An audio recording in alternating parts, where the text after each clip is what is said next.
शेतकऱ्यांनी 20,000 30,000 अशी त्या सावकाराकडून पैसे घेतले।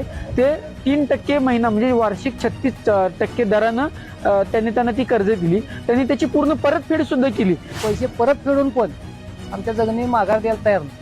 हे 2002 आणि 3 सालचे जे दस्त होते त्या दस्ताच्या आधारे या सावकाराचे नाव या शेतकऱ्यांच्या उतार्यावरती लावलं गेलं आणि फक्त उतार्यावरती नाही लावलं गेलं तर हे जे 6 शेतकरी आहेत या 6 शेतकऱ्यांपैकी 4 शेतकऱ्यांच्या नावावरती या सावकारानं जवळपास 2 कोटी रुपयाचं कर्ज बँकेकडून घेतलं। पालकमंत्र्याकडे गेलो, पालकमंत्री सुद्धा आमची दाद घेतली नाही। पडळकर साहेबांकडे गेलो, तिने पण आमची दाद घेतली नाही। 2000 साली झालेल्या दस्ताची नोंदणी 2018 साली महसूल प्रशासनाने केली कशी ते सुद्धा मूळ मालकाची परवानगी न घेता 7 ते 8 शेतकऱ्यांची या ठिकाणी एका सावकाराकडून आर्थिक फसवणूक झालेली आहे।